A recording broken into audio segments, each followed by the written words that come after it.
Хочется удалить все фотографии, все переписки, заблокировать этого человека, чтобы он не смог тебя взбудоражить своим неожиданным звонком или смс-кой. Или хочешь показать свой гнев, свою обиду, свою злость на этого человека, что он с тобой так поступил. Или просто хочешь показать свою пассивную агрессию какую-то и заблокировать его. Ну подожди, не принимай этого решения, пока не посмотришь это видео. С вами Юрий Алехин, и давайте разберемся, как не пожалеть в блокировке своего бывшего партнера. Если ты включил или включила это видео не из интереса, а чисто по своему поисковому запросу и нуждаешься в ответе, то, скорее всего, ты не остыл или не остыла к своему бывшему партнеру, к своему парню или девушке. Почему? Потому что тебя все еще волнует этот вопрос. Если бы ты остыл и не был эмоционально вовлечен или вовлечена, тебя бы этот вопрос не волновал. Очень важно в нем разобраться, чтобы не сделать каких-то поступок на горячую голову, необдуманных поступков, о которых ты будешь жалеть. Возможно, у тебя бывало такое, или у твоих друзей, или ты где-то это замечал, что то блокируют, то разблокируют, или тебя блокировали, разблокировали, постоянно туда-сюда. Это может указывать на какую-то определенную неопределенность в отношениях. Это может указывать на, ну не то что в отношениях, в чувствах человека, в стабильности его чувств, понимаешь? Если человек то заблокировал, то разблокировал, непонятно, что от него ждать, что какая здесь стабильность. Это может человека по ту сторону напрячь или очень сильно обидеть. И мы об этом поговорим позже, почему это ранит именно вот это действие, да, такое как игнор или блокировка. Более того, если ты заблокируешь человека на горячих эмоциях, то очень большой риск, что ты потом об этом пожалеешь, либо просто его потом разблокируешь, или будешь жалеть, что ты это сделал. А если ты еще не передумал поделиться этим видео со своими друзьями или подружками, то поставь лайк этому видео, и мы продолжаем. Обрати внимание на то, чтобы не сделать себе медвежью услугу. Если ты хочешь себя ограничить от возможного контакта с этим человеком и хочешь его заблокировать, ну, пойми, этот человек не тупой, он знает твои данные, он знает твое имя, фамилию, твой номер телефона, и он найдет, как с тобой связаться. Но если ты не поставил человека в блок, то он сразу напишет тебе напрямую, у тебя есть возможность реагировать, то есть ты увидишь, кто тебе звонит, кто тебе пишет и так далее, ты примешь решение, как тебе нужно поступить, то есть ты взвесишь свои слабости, свои нужды и так далее, и примешь какое-то спокойное решение. Если ты человека блокируешь, а он все-таки довольно настойчив и решает выйти с тобой на связь, то ты себе не оставляешь этого выбора. Ты не оставляешь этого выбора, и тебя застанут врасплох. Тебе просто позвонят с левого номера, и ты возьмешь трубку и окажешься неподготовленным, так сказать. Что в какой-то степени может быть и хорошо, такая спонтанность. Ну, у кого какие цели уже, да? А какие же мотивы блокировки? Почему люди это делают?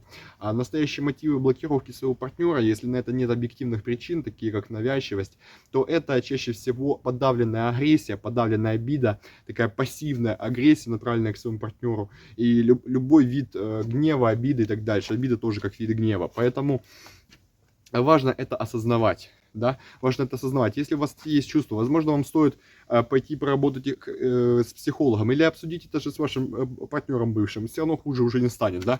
Поэтому так вот по-детски немножечко себя вести не всегда может быть для вас полезным, для вашей психики, для вашего саморазвития. Почему? Это вообще очень часто может быть болезненным. Действительно, это может быть очень таким болезненным приемом, манипулятивным, крайне манипулятивным приемом, потому что в детстве для ребенка, если его игнорируют, это равноценно смерти. Потому что если мама игнорирует ребенка в детстве, то его не будут кормить, его не будут о нем заботиться, он просто умрет. Это не антилопка, которая вылезла с мамы, встала на ножки и побежала. Ребенок — это такое существо, человеческий ребенок, да, детеныш, которому очень долго нужна поддержка по сравнению с другими видами животными, да, поэтому угроза игнорирования, угроза блокировка по сути это такое отвержение, это крайне опасно, то есть это по сути угроза смерти на подсознательном уровне для человека, да, поэтому прием крайне манипулятивный, и особенно он очень болезненный для тех людей, которые реально с этим сталкивались, потому что в нашем постсоветском пространстве, да и в общем в мире очень много недомам и недопап, которые пользуются такой штукой, как мы тебя сейчас здесь оставим, мы сейчас тебя этому дяде отдадим, мы сейчас вот тут позвоним в полицию, мы сейчас позвоним в скорую, алло, алло, и ребенок чувствует себя просто отверженным, что когда какое-то поведение не нужно, не выполняется, то сразу же он отвергается. Поэтому это такой вид дрессуры. Ну, это дрессура, это дрессировка человека, дрессировка маленького человека, ребенка, да. И, по сути, применяя такие приемы, вы можете ударить по этим больным струнам, которые еще не зажили или которые вообще уже никогда не заживут, по человеку. Тем самым держать его на поводке и дрессировать. Другое дело, в принципе, никто вам запретить этого делать не может. Это уже на вашей совести, на вашей карме, так сказать. Но нужно ли это вам? Насколько это созидательно для вас использовать такие приемы? А теперь вспомни случай, когда ты просто блокировал человека, не смотря для этого это видео. Да, ты просто брал и блокировал человека без эмоционального вовлечения. Обычно это случай, когда человек навязчив. Но если ты блокируешь человека, когда человек не навязчив, когда человек тебе не пишет, значит, скорее всего, ты боишься, что тебе этот человек напишет. И, возможно, есть смысл подумать о том, чего я боюсь конкретно, почему я боюсь, что этот человек мне напишет, что в этом страшного. Возможно, я боюсь того, что я не смогу удержаться, возможно, не смогу себя держать в руках, возможно, я поддамся этой страсти, возможно, я поддамся этому, снова вовлекусь в эту историю, снова буду страдать и так далее. А может быть, не стоит удерживаться, на самом деле? А может быть, стоит просто делать то, чего хочешь, и не делать того, чего не хочешь?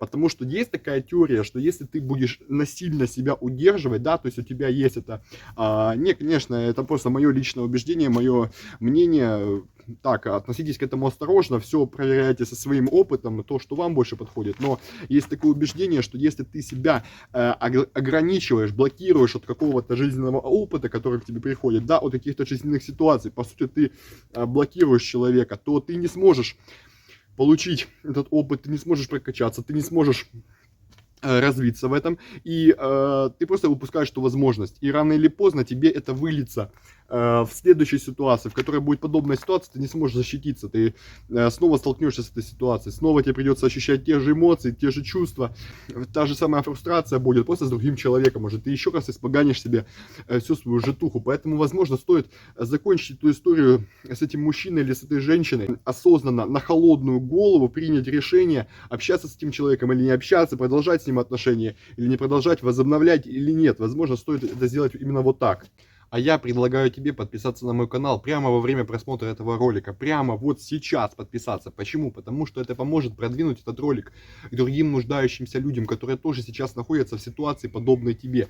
Другая вероятная причина блокировок — это провокация. Да, обычная банальная провокация. И, скорее всего, в твоем случае там тоже замешана провокация. Человека блокируют, и человек каким-то образом это видит, что его заблокировали. Пропадает фотография, пропадает время, когда был в сети, или пишет, что был там долгое время в сети и так далее. Человек это замечает, и человек может на это среагировать и только тогда и выйти на связь. Ага, он обрубил все канаты, ага, все, он не заблокировал, так, нужно срочно выходить на связь. Да, там разные механизмы работают, разные условные рефлексы подключаются, тем не менее, это провокация. А что если человека не провоцировать, а брать то, что хочешь, а выполнять свои потребности напрямую, не принуждать другого человека через эту рабскую психологию, чтобы он тебе как-то закрыл твои потребности, а самому закрыть себе свои потребности. Если ты хочешь с этим человеком пообщаться, так возьми и позвони ему и пообщайся с ним. Если ты хочешь, чтобы он вышел с тобой на связь, возьми сам или сама выйди с ним на связь, сама позвони ему и скажи привет. Привет, что там, я там обдумала какие-то моменты или обдумала какие-то моменты. Многие меня просто сейчас здесь заклеймят, осудят и так далее, скажут, ой, вообще это бред полный. Это в принципе да, но это каждая ситуация индивидуальная. Я не могу давать вам конкретно под вашу ситуацию.